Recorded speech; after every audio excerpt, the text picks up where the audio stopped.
Hello everyone, welcome to our channel BA success point. So guys, आज हम लोग बात करने वाले हैं बीए पार्ट 1 के हिस्ट्री ऑनर्स के चैप्टर 9 के कुछ इंपॉर्टेंट फैक्ट्स को लेकर चलेंगे, उनके डिटेल्स को, और चैप्टर 9 के बारे में बात करने वाले हैं। तो चलिए आगे बढ़ते हैं, देखते हैं।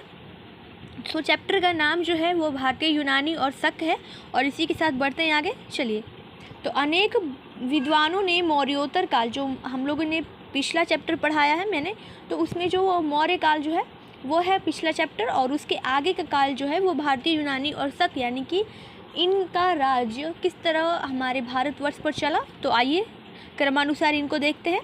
तो अनेक विद्वानों ने मौर्योत्तर काल को अंधकार का युग कहा है।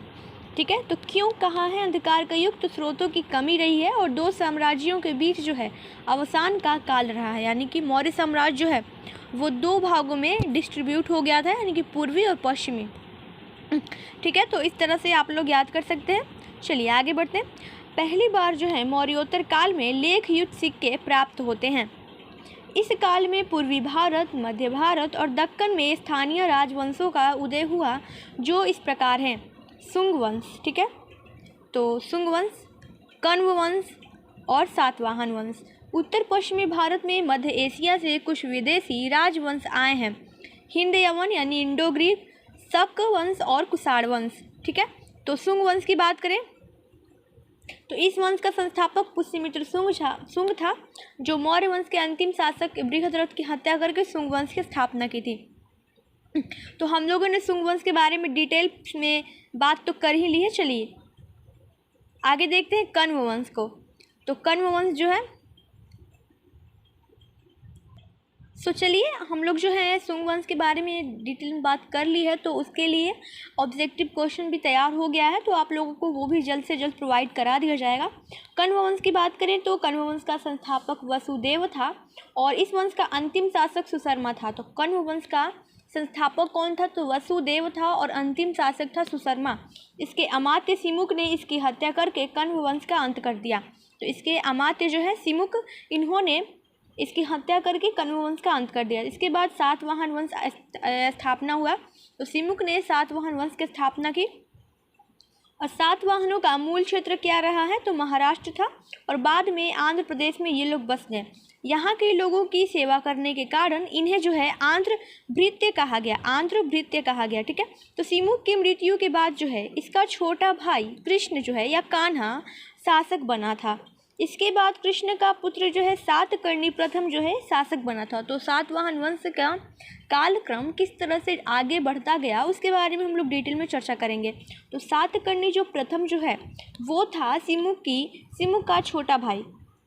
तो इसका शासन स्थापित हुआ। तो ठीक है, देखते हैं इसका शासन जो है किस तरह से चलता रहा। तो यह सातवाहन वंश का पहला महत्वपूर्ण शासक था। सातकर्णी प्रथम की पत्नी नागानिका का नाना घाट अभिलेख में प्राप्त होता है, जिसमें सातकर्णी प्रथम की उपलब्धियां बताई गई हैं। नाना घाट जो अभिलेख में ही सातकर्णी प्रथम को महान विजेता व महान शासक बताया गया है।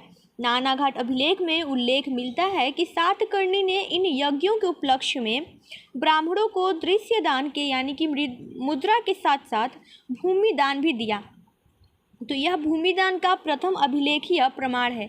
तो अगर आप लोगों को एग्जाम में पूछ दे कि भूमि दान का प्रथम अभिलेखीय प्रमाण किस अभिलेख में मिलता है, तो ऑप्शन में अगर नाना घाट अभिलेख अवेलेबल है तो आप लोग उसे टिक कीजिएगा। ठीक है, तो सातकर्णी प्रथम की मृत्यु के बाद इसकी पत्नी जो है नागानिका ने अपने अल्पवयस्क पुत्र शक्ति श्री व वेद श्री के नाम से शासन किया। यह प्रथम भारतीय महिला शासिका के रूप में कार्य किया था।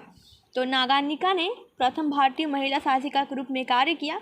हाल ही में देखिए इसमें हाल ही में क्या बताया गया है, तो हाल ही में जो है इस अंधकार युग में 17 राजा हुए, जिनमें राजा हाल थे। यहाँ पे राजा मतलब एक हाल के रूप में प्रयोग किया गया है। ठीक है, आगे बात करें तो पुराणों में क्या कहा गया है? तो राजा हाल का, यानी कि एक राजा थे और जिनका नाम था हाल, एक विद्वान राजा था जिसने प्राकृत भाषा में गाथा सप्तशती नामक ग्रंथ की रचना की थी। तो पुराणों में ये बताया गया है। ये पुराणों से प्रमाण मिलता है कि राजा हाल जो हैं एक विद्वान राजा थे और जिसने प्राकृत भाषा में गाथा सप्तशती नामक ग्रंथ की रचना की थी। गौतमी पुत्र सातकर्णी की बात करें तो इनके आगमन से, यानी कि गौतमी पुत्र सातकर्णी के आगमन से सातवाहनों का अंधकार युग जो है समाप्त हो गया। शकों के क्षहरात्र वंश के राजा नहपान से गौतमी पुत्र सातकर्णी का भीषण संग्राम हुआ। इस युद्ध में नहपान पराजित हुआ और मारा गया। जो गौतमी पुत्र सातकर्णी ने नहपान के राज्य को अपने राज्य में मिला लिया, इसलिए इसे क्षहरात्र वंश का विनाशक कहा जाता है और सातवाहन वंश की प्रतिष्ठा भी स्थापित की। तो ये जो है ये नहपान से गौतमी पुत्र जो है राजा नहपान, इनके ही कारण ये सातवाहन वंश की प्रतिष्ठा स्थापित हुई।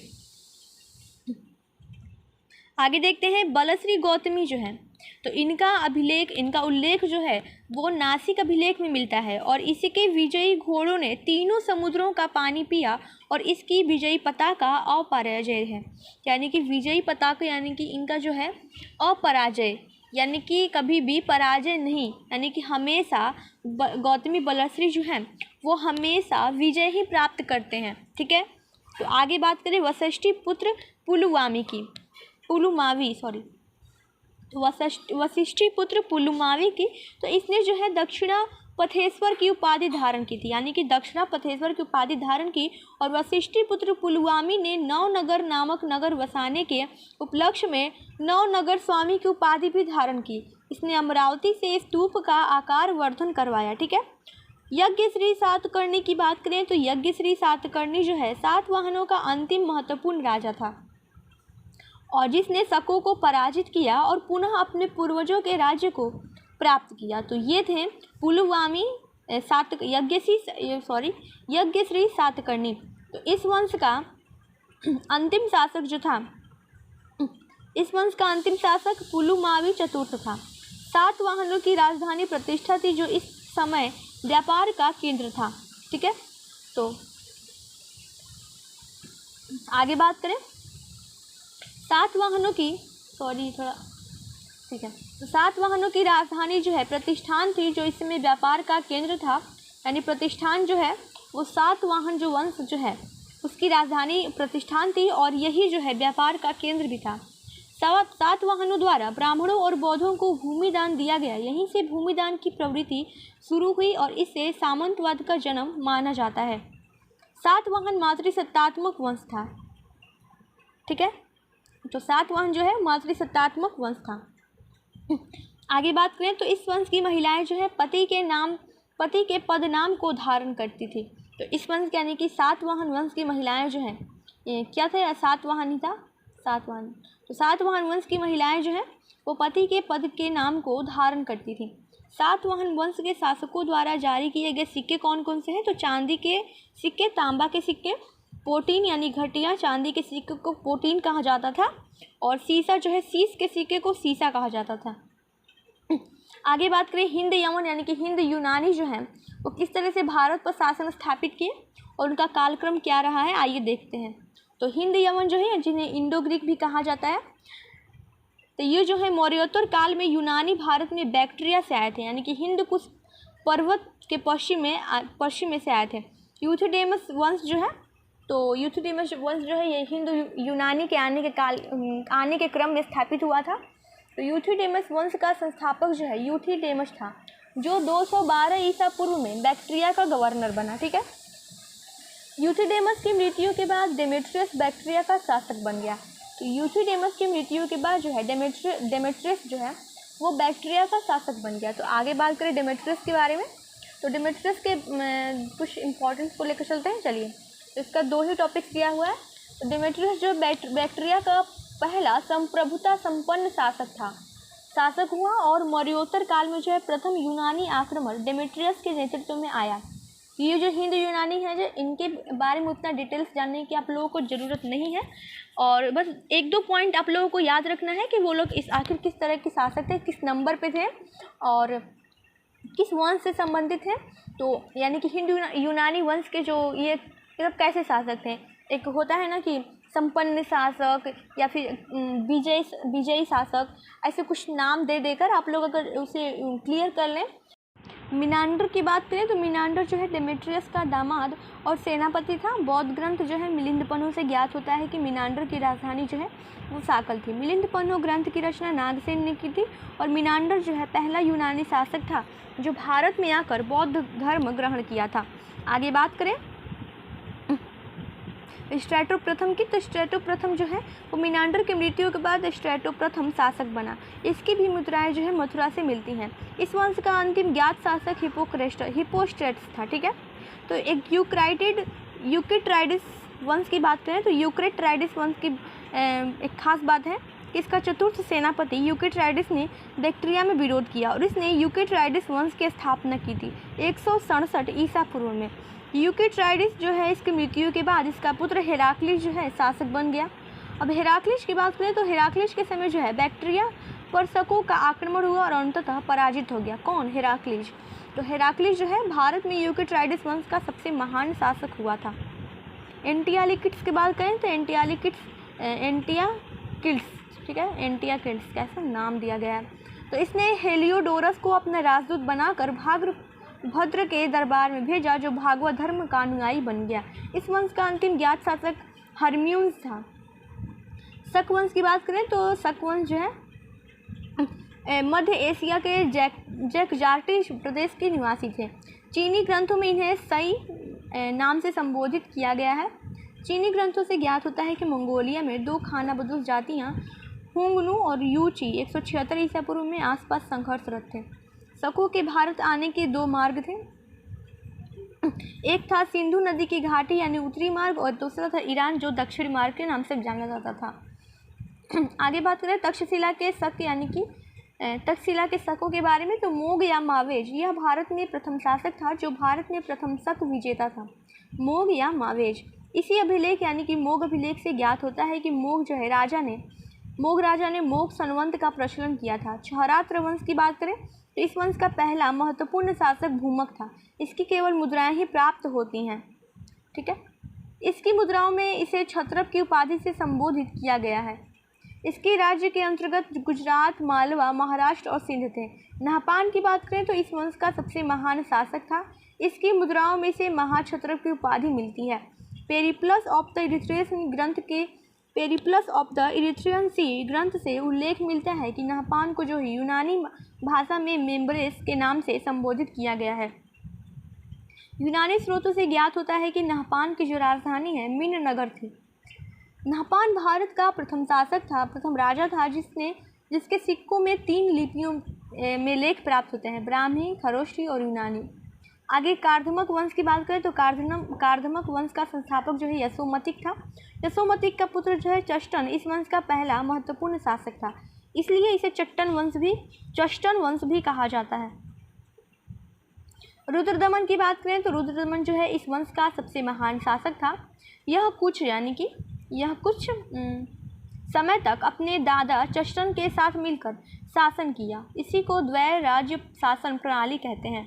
रुद्रदमन की उपलब्धियों का वर्णन उसके जूनागढ़ अभिलेख में है जो संस्कृत भाषा में लिखा गया प्रथम अभिलेख है। जूनागढ़ अभिलेख से ज्ञात होता है कि इसके समय सौराष्ट्र में सुदर्शन झील टूट गई थी और अपने अमात्य सुविशाख की देखरेख में इसने जीर्णोद्धार कराया था और इसने जो है रुद्रदमन ने अपना निजी धन खर्च किया था। चलिए आगे बात करें तो इस वंश का अंतिम शक राजा जो है रुद्र सिंह तृतीय था। लगभग 388 ईस्वी में चंद्रगुप्त द्वितीय ने रुद्र सिंह तृतीय को पराजित कर शक राज्य को गुप्त साम्राज्य में मिला लिया। इसी युद्ध के पश्चात चंद्रगुप्त द्वितीय ने विक्रमादित्य की उपाधि धारण की थी। कुषाण वंश की बात करें तो जैकजार्टिश की बात करें तो जैकजार्टिश प्रदेश में दीर्घयूची 5 शाखाओं में विभाजित था, जिसकी एक शाखा का नाम कुए ए सुआंग थी। इसे कुषाण कहा गया है। भारतीय ग्रंथों में कुषाणों को ऋषिक कहा गया है। कुषाण वंश का संस्थापक कुजिल कैडफिसेस था जो बैक्टीरिया को केंद्र बनाकर शासन किया था। विम कैडफिसेस की बात करें तो विम कैडफिसेस जो है कुषाण वंश का पहला शासक था जिसने भारतीय क्षेत्रों गांधार, पंजाब व मथुरा की विजय की थी। विम कैडफिसेस भारत में कुषाण वंश का संस्थापक था। इसने ही तांबे की मुद्रा में एक तरफ शिव, नंदी व त्रिशूल तथा दूसरी तरफ महेश्वर यानी कि शब्द अंकित करवाया था। कनिष्क की बात करें तो विम कैडफिसर के बाद कनिष्क शासक बना, जो इस वंश का सबसे महान शासक था क्योंकि इसकी राजनीतिक और सांस्कृतिक उपलब्धियां थी। कनिष्क के राज्यारोहण की तिथि को लेकर विद्वानों में मतभेद है, लेकिन अधिकांश विद्वान जो 78 ईस्वी मानते हैं। 78 ईस्वी में कनिष्क के राज्यारोहण से एक संवत कनिष्क संवत या शक संवत का प्रारंभ हुआ। यह संवत जो है भारत में कैलेंडर का आधार बना। कनिष्क की राजनीतिक उपलब्धियों की बात करें तो कनिष्क जो है साम्राज्यवादी विचार का शासक था। कनिष्क के समय जो है तीन बड़े साम्राज्य चीन, पार्थिया व रोम थे। चीन व पार्थिया के साथ शत्रुतापूर्ण संबंध थे, ठीक है, जबकि रोम के साथ मैत्रीपूर्ण संबंध थे। प्रथम युद्ध की बात करें तो चीन जो है यानी कनिष्क जो है चीन के होन वंश के शासक तो हो ती की राजकुमारी से विवाह करना चाहता था। उसी उपलक्ष्य में कनिष्क ने चीन के शासक के पास विवाह का प्रस्ताव लेकर एक राजदूत भेजा। चीन के शासक ने इस प्रस्ताव को ठुकरा दिया और कनिष्क के राजदूत को बंदी बना लिया। इसी घटना से कनिष्क ने चीन पर आक्रमण कर दिया। चीनी सेना के शक्तिशाली सेनापति पान चाओ ने कनिष्क को पराजित कर दिया। कुछ दिनों बाद पान चाओ की मृत्यु हो गई। कनिष्क जो है दोबारा पुनः चीन पर आक्रमण कर चीनी सेना को पराजित करके 5 क्षेत्र चीनियों से छीन लिया था। कासगढ़, यारकंद, खोतान, करा, कूची यानी चीनी तुर्किस्तान जो है ये 5 क्षेत्रों में डिस्ट्रीब्यूट था। आगे बात करें तो इसके समय जो है द्वितीय युद्ध हुआ। तो पार्थिया का पूर्वी क्षेत्र एरियाना प्रदेश में कनिष्क का अधिकार था। पार्थिया का राजा एरियान प्रदेश को प्राप्त करना चाहता था। परिणाम स्वरूप युद्ध हुआ। इस युद्ध में कनिष्क ने पार्थिया के राजा को पराजित कर एरियाना पर कब्जा बनाए रखा। कनिष्क ने पूर्वी भारत को जीतकर अपने साम्राज्य में विलय किया, ठीक है। कनिष्क का एक अभिलेख जो है सारनाथ से प्राप्त होता है। कनिष्क की मुद्राएं पूर्वी उत्तर प्रदेश, बिहार और बंगाल से प्राप्त होती है। कल्हड़ की राजतरंगिनी में उल्लेख मिलता है कि कनिष्क ने कश्मीर में कनिष्कपुर नामक नगर बसाया था। इससे स्पष्ट होता है कि इसने उत्तर भारत की विजय की थी। कनिष्क के शासनकाल में चौथी बौद्ध संगीति का आयोजन कुंडलवन कश्मीर में आयोजित किया गया। कनिष्क ने एक बड़े साम्राज्य का निर्माण किया। इसकी प्रथम राजधानी पुरुषपुर या पेशावर थी और दूसरी राजधानी मथुरा थी, ठीक है। तो कनिष्क की सांस्कृतिक उपलब्धियां क्या रही हैं इतिहास में, आइए उसे देखते हैं। तो धर्म की बात करें तो कनिष्क का काल जो है धार्मिक समन्वय का काल था। इसी के समय बौद्ध धर्म की चौथी बौद्ध संगीति का आयोजन हुआ, जिसमें कनिष्क ने हीनयान एवं महायान दोनों को महत्व दिया था। कनिष्क ने मध्य एशिया, चीन में बौद्ध धर्म के प्रचारक मंडल भेजे। साहित्य की बात करें तो कनिष्क का राज्य कवि अश्वघोष था, जो एक महान दार्शनिक एवं महान कवि था, जिसने बुद्ध चरित व सौंदर्यानंद नामक महाकाव्य, सारीपुत्र प्रकरण नामक नाटक ग्रंथ की रचना की थी। बुद्ध चरित को बौद्धों की रामायण कहा जाता है। नागार्जुन जो है एक बौद्ध आचार्य थे, जिन्होंने शून्यवाद दर्शन का प्रतिपादन किया। इन्हें भारत का आइंस्टीन भी कहा जाता है। वसुमित्र भी एक बौद्ध आचार्य थे, जिन्होंने महाविभाषा शास्त्र नामक ग्रंथ की रचना की थी। चरक जो है एक आयुर्वेदाचार्य थे, जिन्होंने चरक संहिता नामक चिकित्सीय ग्रंथ की रचना की थी। स्थापत्य कला की बात करें तो कनिष्क ने पुरुष और कनिष्कपुर नामक नगर बसाया। इसने पुरुषपुर में 13 मंजिल यानी कि 400 फीट की मीनार बनाई और टावर का निर्माण करवाया। मूर्ति कला की बात करें तो गांधार शैली की मूर्तियां प्रचलित थी। तो इस शैली का विकास जो है गांधार प्रदेश में हुआ। इसमें शैली यूनानी है, लेकिन विषय जो है वो भारतीय है। इस शैली में बुद्ध की सर्वाधिक मूर्तियों का निर्माण किया गया है। इस कला की मूर्तियां स्लेटी चूना पत्थर से निर्मित होती थी। मथुरा शैली की बात करें तो इस शैली का विकास जो है मथुरा के आसपास के क्षेत्रों में हुआ। यह शैली शुद्ध भारतीय कला की शैली थी। कनिष्क का उत्तराधिकारी की बात करें तो कनिष्क के पश्चात जो है इसका उत्तराधिकारी वशिष्ठ की पहचान जुष्क राजा से की जाती है। आइए कुछ इंपॉर्टेंट फैक्ट्स को देख के चलते हैं, जैसा मैं हमेशा बताती रहती हूँ, ठीक है। तो तक्षशिला के यूनानी शासक जो है किल्स ने हेलियोडोरस को अपना राजदूत बनाकर भागरभद्र के दरबार में बेस नगर भेजा। यहाँ हेलियोडोरस भागवत धर्म का अनुयायी बन गया। इसकी जानकारी जो है बेस नगर अभिलेख से मिलती है। मौर्योत्तर काल में विदेशी शासक वर्ग को भारतीय समाज में द्वितीय श्रेणी के क्षत्रिय के रूप में शामिल किया गया। यूनानी शासक स्ट्रैटो जो है द्वितीय ने सीसा के सिक्के जारी किए थे। शक शासक नहपान के सिक्कों पर 3 लिपियों में लेख मिलते हैं। यह है ब्राह्मी, खरोष्टी और यूनानी लिपि। पल्लव वंश के शासक जो है गोंडोफर्निश के शासनकाल में ईसाई प्रचारक सेंट टॉमस भारत आया था, लेकिन यहाँ इसकी मद्रास की निकट हत्या कर दी गई। कुषाणों ने सर्वाधिक शुद्ध सोने के सिक्के जारी किए थे। कुषाण शासक विमकैडफिसेस ने भारत में स्वर्ण सिक्कों का प्रचलन नियमित उपयोग के लिए किया था। हिंद यवन शासक जो है स्ट्रेटो द्वितीय, जो 25 ईसा पूर्व से 10 ईस्वी तक रहा, और इसने जो है शीशे के सिक्के जारी किए थे। कलिंग के चेदी वंश के राजा जो है खारवेल जैन धर्म का संरक्षक था। इसने हाथी गुम्फा अभिलेख से इसके जैन होने का संरक्षण देने का प्रमाण दिया। कुषाण शासक कनिष्क की मुद्राओं में बुद्ध का अंकन मिलता है। इससे पता चलता है कि यह जो है महायान संप्रदाय का अनुयायी था, यद्यपि यह हीन यानी महायान दोनों का संरक्षण प्रदान किया था। अफगानिस्तान में स्थित बामियान की पहाड़ियों को काटकर बड़ी संख्या में बुद्ध की प्रतिमाएं बनाई गई हैं, लेकिन तालिबानियों ने इन प्रतिमाओं को नष्ट कर दिया है। विक्रम संवत की शुरुआत यानी कि 57 ईसा पूर्व में हुआ था, जबकि शक संवत की शुरुआत 78 ईसा पूर्व में हुआ, 78 ईस्वी में हुआ। अतः दोनों के बीच अंतर निकालने के लिए 57 एवं 78 को जोड़ना होगा, जिसका उत्तर 135 होता है। तो ये जो है ये करंट न्यूज़ है और जिसे हम लोगों ने ऐड कर दिया है। तो अफगानिस्तान में स्थित जो है बामियान की पहाड़ियों को काटकर बड़ी संख्या में बुद्ध की प्रतिमाएं बनाई गई थी, लेकिन तालिबानियों ने इन प्रतिमाओं को नष्ट कर दिया जब से अफगानिस्तान में तालिबानियों का शासन आया है। ठीक है, तो ये हुआ आप लोगों का यूनानी भारतीय और शक के कुछ इम्पॉर्टेंट फैक्ट्स के बारे में, और आगे चैप्टर्स तो हम लोगों ने क्लियर कर ही दिए। चलिए गाइस, तो इस तरह की और भी ज़्यादा डिटेल्स में चैप्टर देखने के लिए और आगे के चैप्टर को देखने के लिए, और उससे मतलब ऑब्जेक्टिव क्वेश्चन भी हम लोग क्लियर करवाएंगे, आप लोगों को बहुत जल्द करवाएंगे। और पीछे जो है वो जैसे चैप्टर वाइज ऑब्जेक्टिव क्वेश्चन वो अपलोड कर दिया गया है, आप लोग उसे भी देख सकते हैं। और ये जो आएगा वो मॉडल पेपर यानी कि मॉडल क्वेश्चन पेपर पर आधारित होगा, जो एग्ज़ाम बेस पर होगा, एग्ज़ाम पेपर के बेस पर होगा। ये जो मॉडल क्वेश्चन पेपर जो इस तरह का आएगा, तो ये जो है ये चैप्टर वाइज हम लोग क्लियर नहीं करेंगे, ये सिर्फ जो है ये मॉडल पेपर की तरह आएगा। ठीक है, तो गाइस मिलते हैं नेक्स्ट वीडियो में। इस तरह वीडियो देखने के लिए हमारे चैनल को सब्सक्राइब कर लें और बेल आइकन को प्रेस कर लें, जो भी चैनल पर नए हैं वो प्लीज़ कर लें ऐसा, और ताकि आप लोगों को आने वाली हर एक वीडियो की नोटिफिकेशन सबसे पहले मिले। और मैं बात करूं कि आप लोग जो है जो भी इस मतलब वीडियो अगर थोड़ा सा भी आप लोगों को अच्छा लगा तो प्लीज़ आप लोग इसे लाइक कर लें और शेयर करें अपने दोस्तों के साथ, ताकि आप लोगों को भी एक सुकून मिले कि हाँ हम लोगों ने शेयर कर दिया। तो प्लीज़ आप लोग शेयर कर दें, और मैं बहुत मेहनत लगती है वीडियो बनाने में, तो मैं यही कहूँगी। ठीक है गाइस, मिलते हैं नेक्स्ट वीडियो में। Thanks to all.